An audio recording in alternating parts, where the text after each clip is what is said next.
और ये खबर जयपुर से, 31 लाख कैश, 1 किलो सोने की ईंट केस में बड़ा अपडेट। आरोपी ज्वाइंट डायरेक्टर वेद गया। रिश्वत और कोर्ट में पेश करेगी एसीबी। कोर्ट से वेद प्रकाश यादव की रिमांड मांग सकती है एसीबी। पूछताछ में कई अहम बिंदुओं पर चर्चा होगी। 19 मई को योजना भवन के बेसमेंट में काला धन मिला था। बेसमेंट के अलमारी में लगभग 2 करोड़ कैश, 1 किलो गोल्ड। साल 1994 में डीओआईटी में प्रोग्रामर के पद की करीब 20 साल में प्रोग्रामर से जॉइंट डायरेक्टर के पद पर यादव पहुंच गया। कई सालों से पद बदलने के बाद भी प्रकाश रहा। 19 मई को ई फाइलिंग के दौरान कैश और गोल्ड मिलने का खुलासा हुआ। महज 12 घंटे में पुलिस कमिश्नर ने सीसीटीवी फुटेज से यह खुलासा किया है।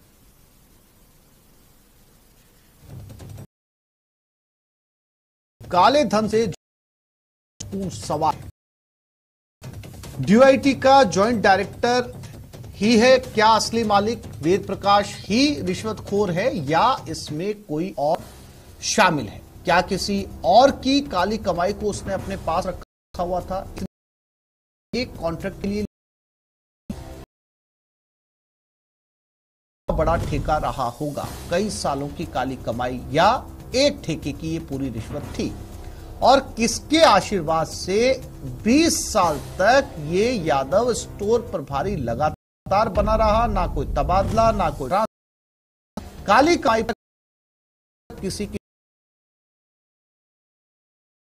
रिश्वत के लिए सुरक्षित रखी गई है बेसमेंट में।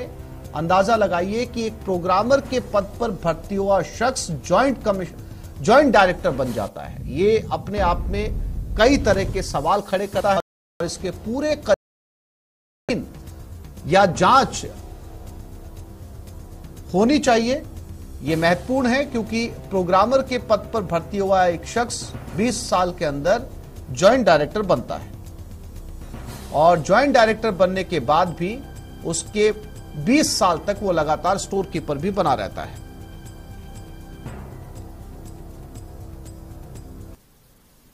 राजस्थान में रिश्वत के महाखेल का महाखुलासा हुआ है। करीब 2 करोड़ 31 लाख कैश मिले हैं और 1 किलो सोने की सिल्ली मिली है।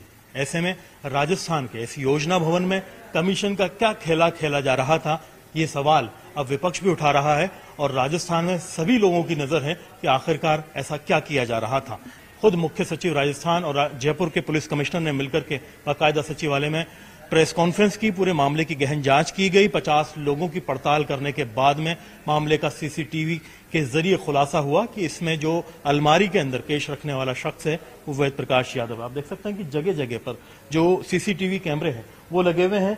हर जगह बाकायदा बारीक मॉनिटरिंग की जाती है। लेकिन पिछले 20 साल से वेद प्रकाश यादव इसी भवन के अंदर काम कर रहा है। बतौर प्रोग्रामर उसने यहां पर ज्वाइन किया था और ज्वाइंट डायरेक्टर के पद तक पहुंचते हुए उसने जो सबसे महत्वपूर्ण एक जिम्मेदारी थी अपने पास रखी हुई थी वो थी यहां पर स्टोर इंचार्ज की। स्टोर इंचार्ज की जिम्मेदारी उनके पास लंबे अरसे से थी।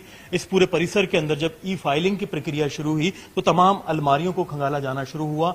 सभी अलमारियों का सारा रिकॉर्ड जो है डिजिटाइज कर दिया गया। लेकिन एक अलमारी बड़ी ऐसी अलमारी थी जिसको लेकर के सवाल उठने लगे कि ना तो उसकी चाबी मिल रही थी ना ही उसकी आगे जानकारी मिल रही थी कि अलमारी किसकी है, इस अलमारी में क्या है। आप देखेंगे 2 तरह की अलमारियां यहां पर जो योजना भवन के अंदर हैं मौजूद हैं। एक ट्रांसपेरेंट है जिसके अंदर रखी फाइलें बाहर से साफ नजर आती हैं और उनको डिजिटाइज भी कर दिया गया। लेकिन दूसरी तरह की अलमारी ऐसी है जो कि ट्रांसपेरेंट नहीं है। ऐसी ही वो अलमारी थी जिस अलमारी के अंदर बाकायदा 2.5 करोड़ रुपए कैश रखा गया, 1 किलो सोना रखा गया।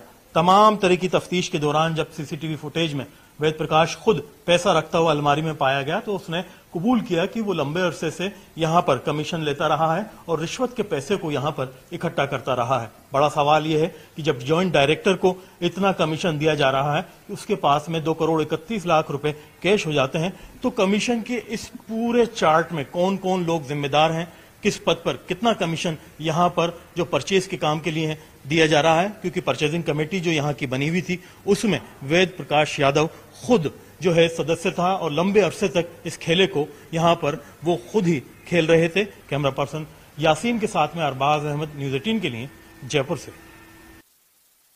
योजना भवन में ई फाइलिंग की प्रक्रिया के दौरान 2 दिन पहले शाम को 7 बजे बेसमेंट में अलमारी में मिले 2 करोड़ 37 लाख रुपए और उसके अलावा गोल्ड बिस्कुट के मामले में एसीबी ने रात 3 बजे जॉइंट डायरेक्टर वेद प्रकाश यादव को गिरफ्तार कर लिया है। आज एसीबी की team joint director Ved Prakash Yadav को कोर्ट में पेश करेगी, जिसके बाद उसे रिमांड पर लिया जाएगा और रिमांड के दौरान ये पूछताछ की जाएगी कि क्या रिश्वत के इस खेल में क्या वो अकेला था या फिर उसके साथ कोई और भी इसी डिपार्टमेंट के लोग शामिल थे।